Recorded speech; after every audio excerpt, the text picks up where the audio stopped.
Hi, my name is Koku with blackfilm.com, and I'm here with Tinashe Kajese-Bolden. She's star of Ava Duvernay's Cherish the Day on OWN. Thank you for joining me.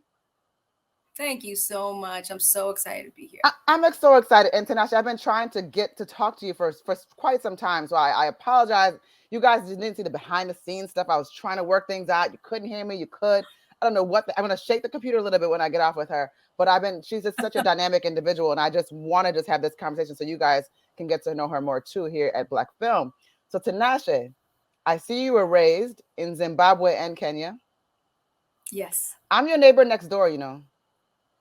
Tanzania, are you serious? That is one of I'm biased to Zim, but Tanzania, yeah. Beauty, the wildlife. Oh, absolutely. I'm so envious that home that beautiful. Yes, yeah, both of my parents. Well, actually, my mother's originally from Rwanda. Okay. My father is native Tanzania, but she was also raised there. But yes, and I agree. Like Zimbabwe too. I mean, I've heard so much. I know that Tinashe is a Zimbabwe name, no? Yes, That's, is. Yeah. Vishona. Yep. I knew that. I knew that off the top of my head. No one had to tell me. but I want to get into you because, like I said, you do so many things. I think that it would be a disservice not to speak about all these things, and I know I'm going to miss a million of them. But you're also the co-artistic director at the Alliance Theater, where you direct and produce plays there. Talk about that. Yes. So the Alliance is in Atlanta, and it's actually a Tony Award-winning theater. And we really are known for producing a lot of new works as well as works that then go on to Broadway. And I've been there. I started there as an actress and a director, and then moved into producing, and now am the co-associate artistic director there. So it's exciting being in a position where I can open up the floodgates of getting more diverse voices in there, and especially voices that reflect Atlanta, And I was kind of laughing with your husband, who's also an incredible actor, Keith Arthur Bolden, and I'm just like, how the heck do you find the time? Like, you guys are in the theater, you're directing, you're producing, but then you're also in front of the camera, and just as you said, you're looking to put more diverse voices out there. How do you find the time to focus on the acting where it's a little bit more about yourself, but then you're also focusing on everyone else at the same time? So much of this work, it just feeds into the other thing. And so I've found that the more that I'm directing, which really has become much more of my focus and my North Star, when I do have the opportunity to get in front of the camera, I'm just so much more sympathetic to the process that everybody else is going through, because I know what it took to get this world to come alive. But it is about being really clear about what your values are and what's important to you, and what you're in service of. And I think both Keith and I, we really see our work as our service to building the kind of world that we both want to belong to, and we want our boys to belong to. But you add it. We were talking before we started recording, but I'm from Zimbabwe. And even though my mom is American, I grew up in Zimbabwe and Kenya. And for me, I came to this country with very much of an immigrant adjacent personality, and that weight of people back home want you to succeed. Right? Yeah. And you are looking out for people back home. And so there's a lot of pressure to show up your full self and not waste time. That's excellent. And even when you say people back home, and again, speaking to the work that you all do, in your home of Zimbabwe, your family's farm, you have a school for kids? We do. We have a school that started as we call it a creche, or like a daycare there. And my stepmom, who is just one of the most incredible trailblazing human beings that just walks the face of the earth. She's just got a heart that sits outside of her. She just has a heart for education, and specifically for young minds. And so on our farm, one of the stipulations is that anybody that's working on the farm, their kids go through the school. And so we're really invested in that next generation. Oh, that's excellent. That's excellent. And again, I keep bringing up your husband, but he talked about, when you talked about your boys just now, he was like, my kids are so beautiful. We have such a beautiful family. But he's like, they're not interested in acting like we are. So He's like, we need to get them out Not there. at all. Not at all. It's funny. Not at all. And they're at camp, and sometimes they'll come to the camp at the Alliance Theater, and some kids will recognize my husband from TV shows, and they're like, "That's not your dad." And my son is so uninterested in it all. He's like, "Yeah, let's just keep it moving. What's up with Minecraft?" You know. And what made you guys though decide, like, you know what, we're not going to push them. We're not going to be those kind of parents that just throw them in showbiz. How did, you know, I mean, it's really great to give children the choice. I think well, I know speaking for myself, it's because my Mhm. parents weren't like that, which, Mm, for an African father, that's pretty untraditional, not to say, okay, you got to go into this line of work. It mhm, helped that my siblings are both doctors. So mhm. I didn't need to I didn't have to worry about that. But I think that kids are telling us who they are. I Yeah. mean, we used to want to put these real clear guardrails up, but what I know is that trying to make them into something that is not, and you got to really have a heart for this work. Yeah. Anything in the entertainment industry, it's got to be something that is born in you and not put on you, because it Hmm. it tests you. It tests you every single day. Yeah, no, it's true because you're constantly auditioning too, and if you don't, I mean, it's like it just a weigh on someone if they're not, you know, if you're not getting certain roles, you are getting certain roles. So I can imagine. What do you think about the current industry in terms of like self tapes? Because most people I've talked to love the self tapes because you can just do it at home. But I've talked to a few people that don't like that. I think that it is definitely a trend that has moved across into different markets. In Yeah. Atlanta, that was sort of the culture of it. And then everybody had to adapt during the pandemic. So in Mm, many ways, I think Atlantan artists were way ahead of the game because we were really comfortable with that mm, sort of turnaround and creating that environment for ourselves. mhm. I love it because I'm so busy being able Yeah. to audition, put on a tape at 11 o'clock at night with the hubby. Mhm, When we were living in LA, I was driving to Santa Monica or, going to mhm. all over different places to audition. And it just eats up your time in a Yeah. different way that here, I think that we can turn them out. And then you also start to control your own narrative. And I Yeah. think that's really important. When you go to a casting session, you Mm, have no idea how they're going to crop you, how they're going to capture it, how they're going to read with you. But you mhm. get to have a little bit of an editor's eye when you're doing it yourself, Mm, which I like. mm. That's quite interesting. You mentioned that you were living in LA at some point, and I really like to talk to people and find Mhm. out, like, what do you think is the value of living in Atlanta versus say living in Los Angeles or living in New York, where people often feel like they have to migrate to in order to so-called make it. Oh, I think that is completely eroding now. And Mm, I will say that the pandemic sped that up. hmm. I Now doesn't mean there's not any. We don't still have challenges. I think there's a lot of opinion about the Atlantan market that I don't think we get the cred that we deserve. They say that they do, but at the end of the day, if it's not showing up in my paycheck, then you don't respect me at the same way Right, that right, you right. respect other people. I So know that's right. until there's yeah, right, until there's leveling up of the income, then I Hmm. know that the market is respecting the creative talent here. But I think that for me, what has just been so wonderful is quality of life. Mm, I get to work in theater, I get to work in television, film, I get to raise a family, I get to have some space where I can spread out. yeah, And I love New York, but the hustle of it, it's every day, that sort of yeah, grind. And I yeah, felt competition of LA and that inner constant microscope that you put on yourself, yeah. especially as women, Mm, was so prevalent there.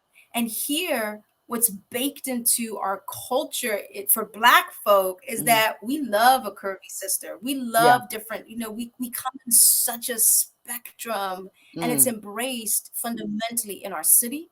mm. So I just love working here as an artist of color, where I feel like my people's culture shows up over and above the market.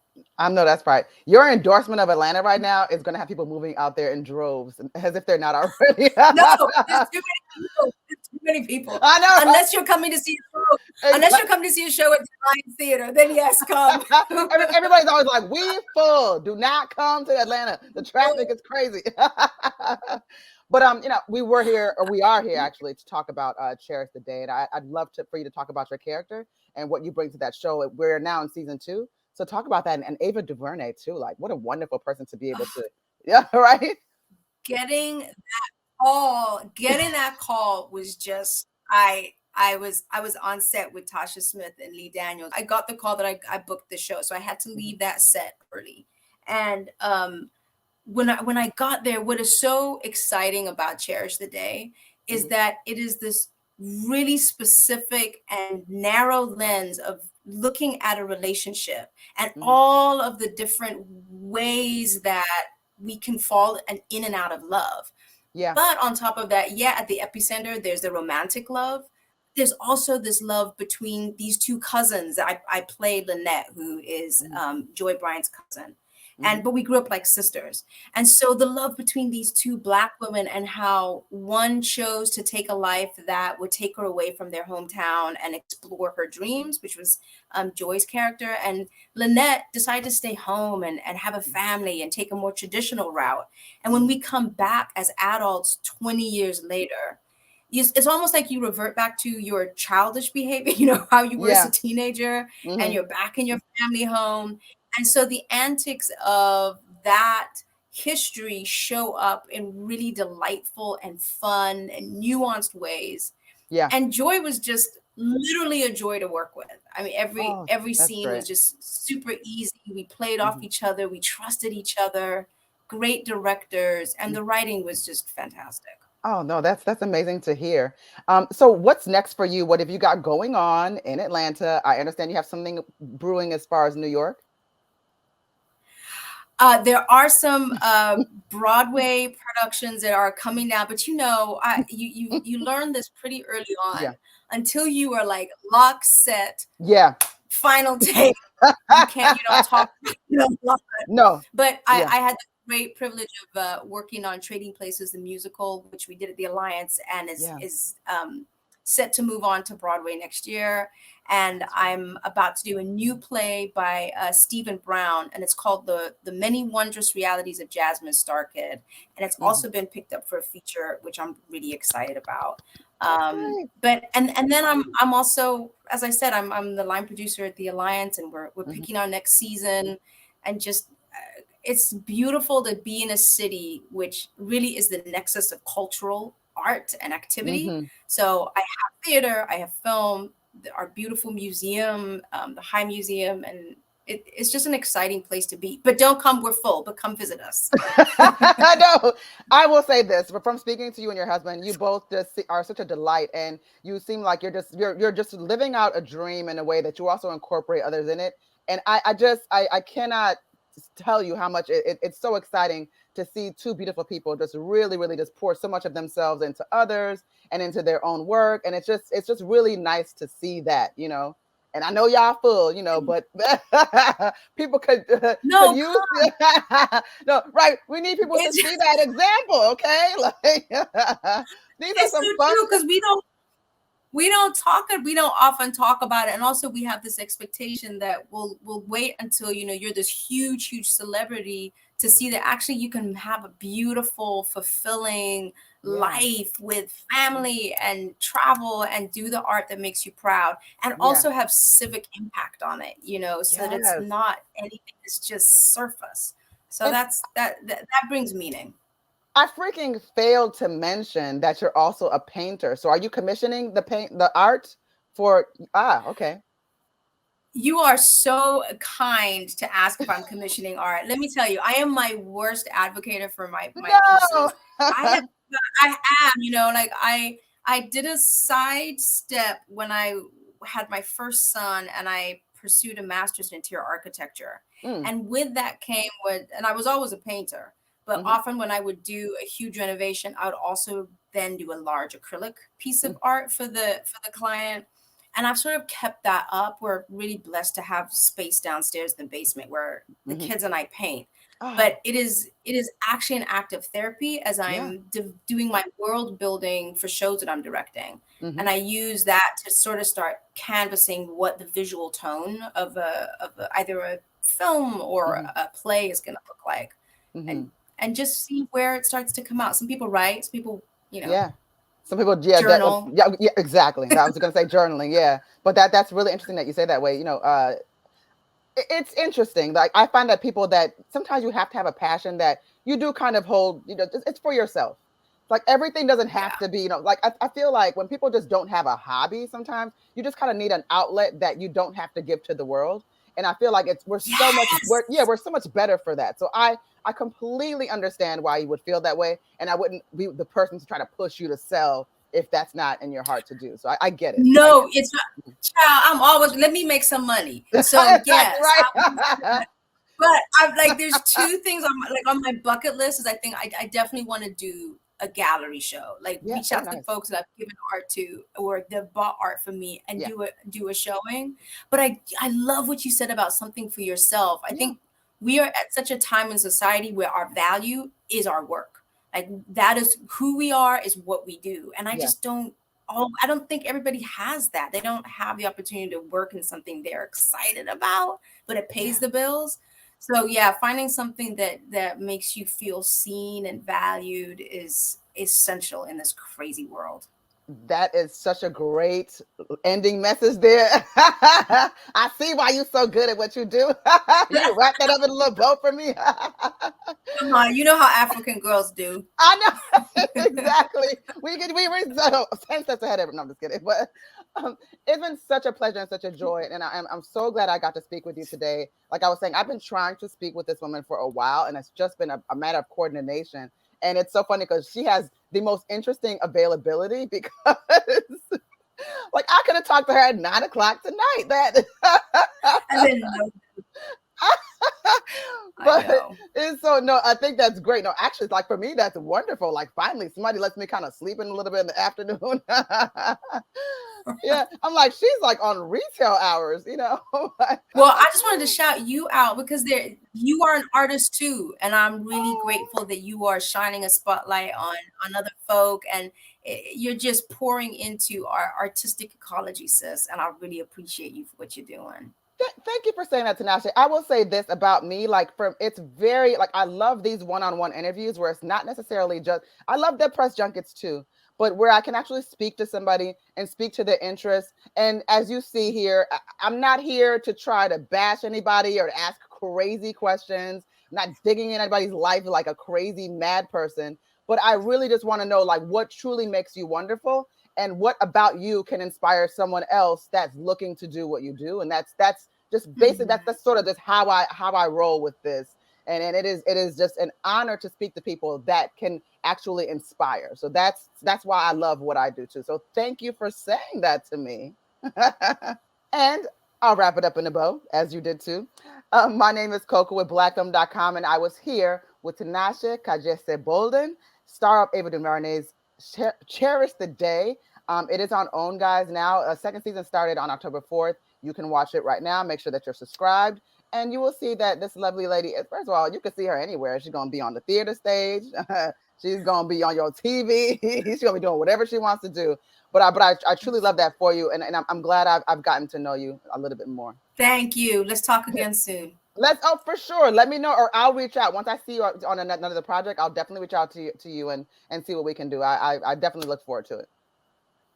Awesome. Take care. You Have a too. great rest of your You, weekend. you too. Bye bye. If you want to see more content like this on blackfilm.com, make sure you like, subscribe, and ring that bell.